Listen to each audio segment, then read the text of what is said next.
What is up, Sleepy Fam? It's Ron back again. I'm coming at you today with a quick demo of the specifics of what goes into the generative shape shaders in Hypno 2. A shader is basically a piece of code.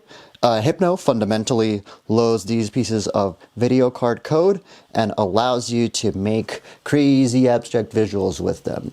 We're going to go over and see what the basic shaders do. So let me mix in only channel 1 here. And then if we hit the title on channel 1 and go into our library, into the shaders folder, this is where you'll find the default shaders. As you can see, there's an FX folder. Those are the effects. Those can be loaded only on the main, center, main, master, out channel because they're processors, while the other ones, they are actually generators. So if you are familiar with Hypno 1, you might be familiar with these. These are essentially the shapes from Hypno 1 with a few improvements, and there will be even more improvements as we move forward. Which reminds me, please don't consider this video as like an end-all be-all of like everything that Hypno is going to do. One of the points of having the screen on here and this intense file browser interface is that users can now load their own shaders, and it's actually easier than ever to modify any of the effects in here. So what that means is all the functions you see here are just the starting point for what is possible with the Hypno. And we're going to be pushing it on kind of a first party level, and I'm also hoping that some of you will come in here and actually take a look at what's actually going on inside of the shader file and do some editing yourselves.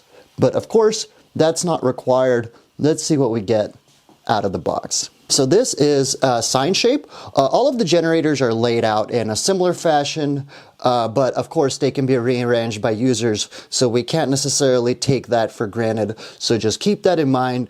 First thing you want to do is mess with the frequency.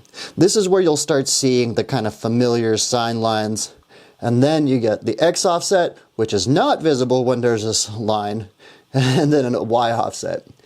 Here, let me turn up some of these other functions here so you can see that the X offset does work. If we go to the left, you'll see our color selection. So once again, we have our OKLab type colorizer that is broken down into the chrominance, the hue, and the lightness. The lightness essentially just adds more gain, while the chrominance affects how saturated your color is. And then the hue can let you rotate that color. So at 0, chrominance is going to be black and white.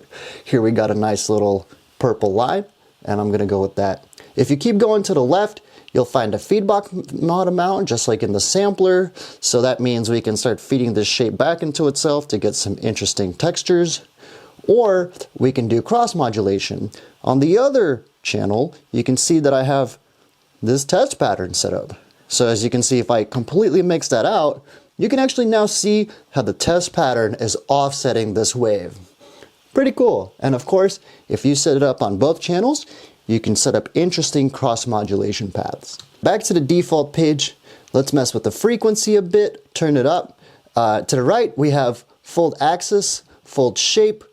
You might be familiar with these. Rotation, these might be familiar from Hypno 1.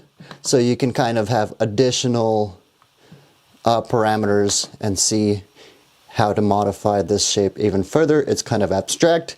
Then we have the aspect stretching, just like with everything else. We have the polarization, which takes things into the classic polar coordinate.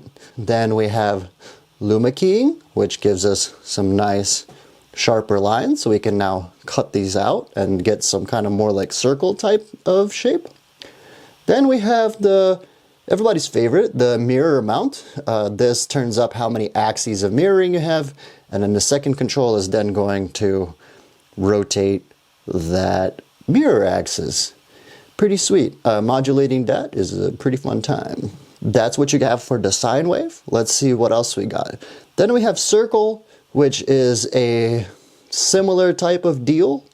It has all of the same parameters as the sine wave pretty much, except now it's a circle. Then we have the FBM, that stands for Fractal Brownian Motion. Let's reset that. This is a random noise type of shape. It was present in the Hypno. Also works almost exactly the same way as the sine wave, except we have octaves, which is great because now we can have a more complex noise. If you turn this up really high, it's probably going to make Hypno a little more sad, so keep that in mind when messing with the octaves function. Of course, we still have all the cool feedback modulation and stuff, so if you're really going for this noise type of situation, don't forget about those. And then finally, we have the poly shape we all know and love from Hypno 1. We got our classic stretching, and then the only real difference between this and the other ones is that you get the number of sides. So you get everything from something that almost looks like a sphere type of deal. As you can see, it's like got little jaggies at the outside, so it's still a polygon. Or we could turn this all the way down to get everything from octagon, hexagon, square, triangle, and then finally back to line, and then a full white again. So as you can see, this poly shape gives us all sorts of 2D poly shapes. There's a bit of a gradient, it's a smooth function. If you want to cut that out, try out the different Luma keys. They're really fun. Oh, and almost forgot, last but not least, we have the tangent shape. This is definitely one of my favorite shapes because as well as all the other parameters that the other shapes have, the fold shape and fold axis in this one are particularly interesting because you get a lot of really interesting patterns here. So definitely experiment with that and see what you can come up with. And that's pretty much it for the basic generative shapes. Load up 2 on each of the different channels. You can get literally a full show's worth of visuals just from the generators. And this is just kind of a beginning quick demo overview and also a way for me to take account of everything we've got so far because one of the really cool things about Hypno 2 now is that it is easier than ever to edit all of these generators, and I will be improving these generators moving forward into the future. We just got to the point basically where I can do this, where the operating system is now functioning well, now that Hypno is actually released.